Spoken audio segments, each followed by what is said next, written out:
Olá, tudo bem? Pastor Chicão, Deus abençoe a sua vida em nome de Jesus. Hoje eu quero conversar um pouco com você sobre o texto de Isaías, capítulo 6, versículo 1 ao versículo 8.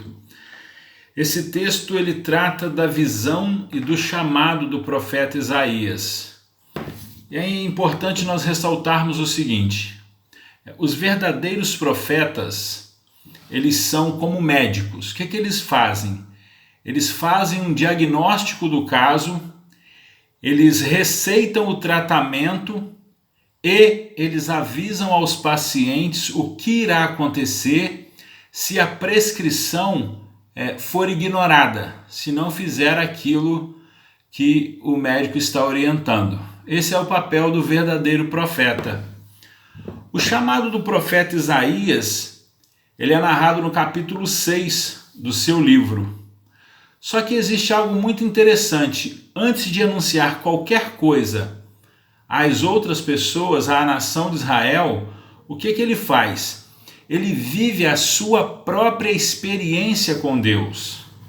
E a experiência do profeta Isaías é uma experiência cheia de significados e de grandes lições para as nossas vidas. E eu quero chamar a sua atenção para 3 estágios da experiência de Isaías com Deus e a partir disso nós tirarmos as devidas lições para as nossas vidas. Primeiro, do versículo 1 ao versículo 4 é a contemplação. O texto vai dizer que Isaías viu ao Senhor. Observe o seguinte: tanto para o profeta Isaías quanto para nós, às vezes, e para Isaías naquele momento as perspectivas elas são desanimadoras. E quando isso acontece, nós precisamos olhar para o alto. Quando as perspectivas forem desanimadoras na sua vida, olhe para o alto. Tente olhar para o alto. Para o jovem Isaías, o que estava acontecendo? As perspectivas para ele eram sombrias. Por quê? O rei que ele tanto estimava havia falecido. A nação estava num perigo terrível e a Isaías não restava muito o que fazer. Ele não tinha muito o que fazer sobre esses acontecimentos. Para Isaías, as perspectivas podiam ser extremamente desanimadoras. Mas o que Isaías via, quando ele olha para o alto, o que ele via era glorioso. Do ponto de vista celestial, toda a terra estava cheia da sua glória, estava cheia da glória de Deus. Isaías 6:3, você vai encontrar também Números 14, 21, 22 e Salmo 72, 18 e 19. Preste atenção. Quando o seu mundo começar a ruir, quando o seu mundo virar, na linguagem popular, de cabeça para baixo, é bom você tentar ver as coisas do ponto de vista celestial. E o Salmo 121, que é um cântico de peregrinação, diz assim: eleva os meus olhos para os montes, de onde me virá o socorro? E aí o escritor responde: o meu socorro vem do Senhor, que fez os céus e a terra. Então veja bem, quando tudo estiver fora do lugar, quando as perspectivas forem sombrias, procure olhar para o alto, olhe para o Senhor.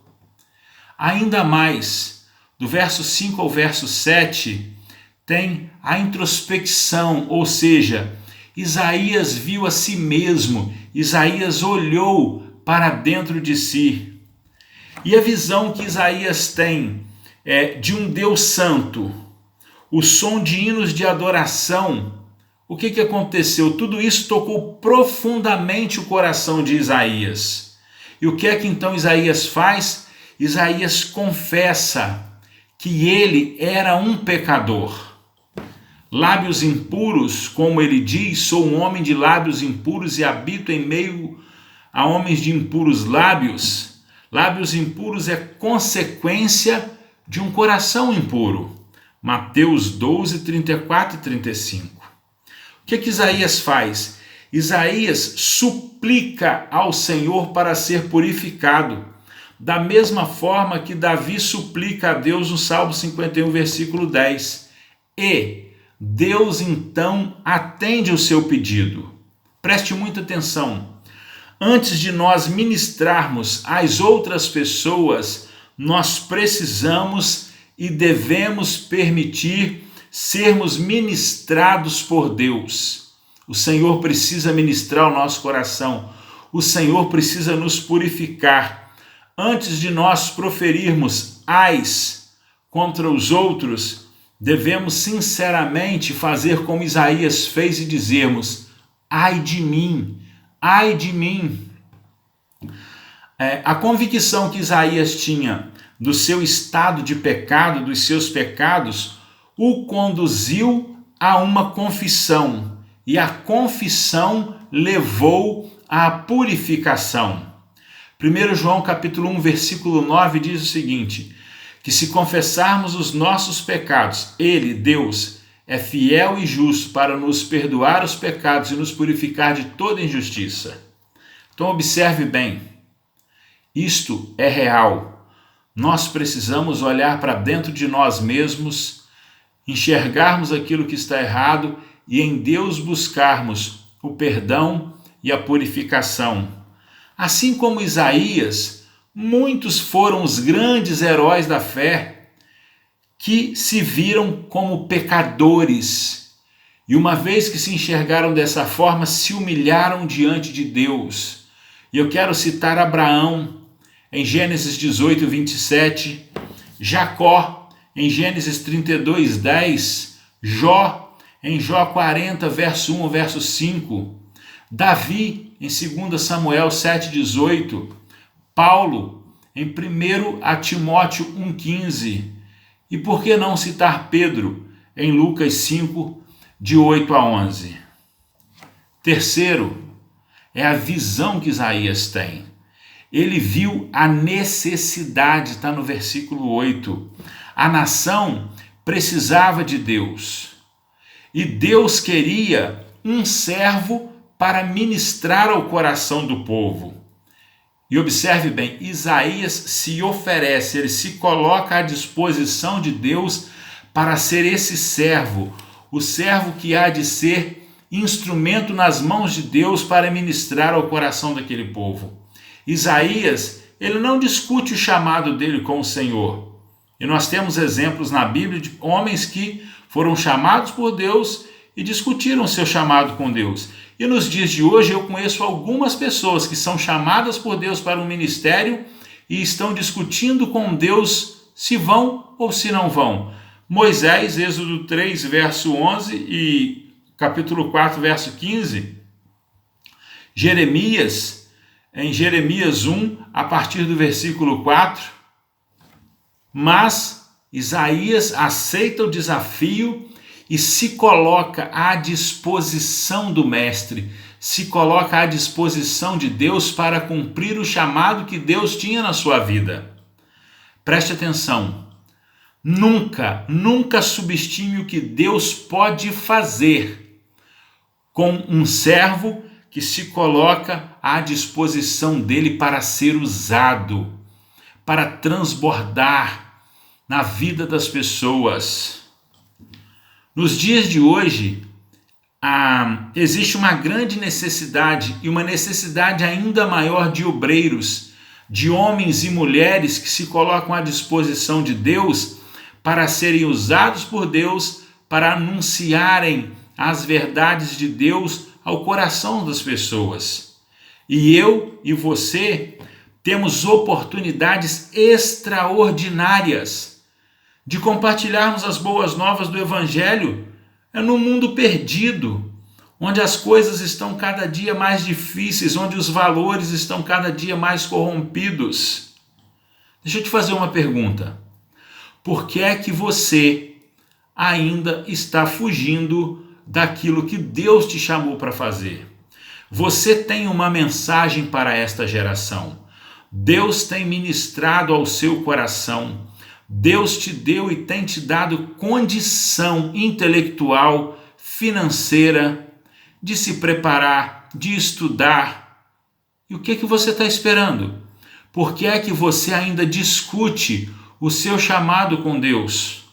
Se tem alguma coisa errada na sua vida, olhe para dentro de si mesmo.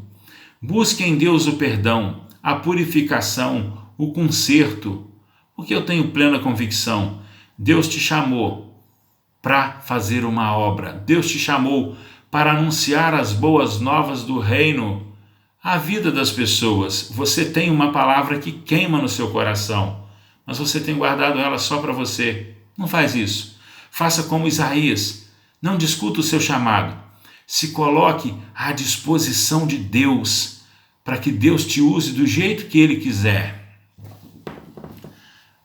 É incrível como a santidade de Deus descrita nesse texto exerceu uma influência em todo o ministério de Isaías.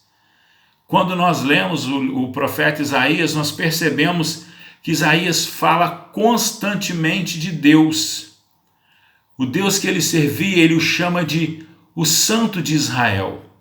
Ao longo da sua vida, ele foi sustentado por esta visão. Ele sabia que tinha visto Deus com seus próprios olhos. Ele tinha percebido Deus. Ele tinha experimentado o perdão de Deus. Ele havia sido chamado por Deus para o seu serviço. Na presença de Deus, Isaías fala de sua própria indignidade. Por quê? Porque ele teve coragem de olhar para dentro de si mesmo e ver o que estava errado. E nós precisamos fazer isso. Olhar para dentro de nós mesmos, ver aquilo que está errado, buscar em Deus o perdão, buscar em Deus a purificação, para que nós possamos anunciar as verdades do Senhor à vida das outras pessoas. Você é chamado. Você foi convocado por Deus para uma missão. Não fuja mais desta missão.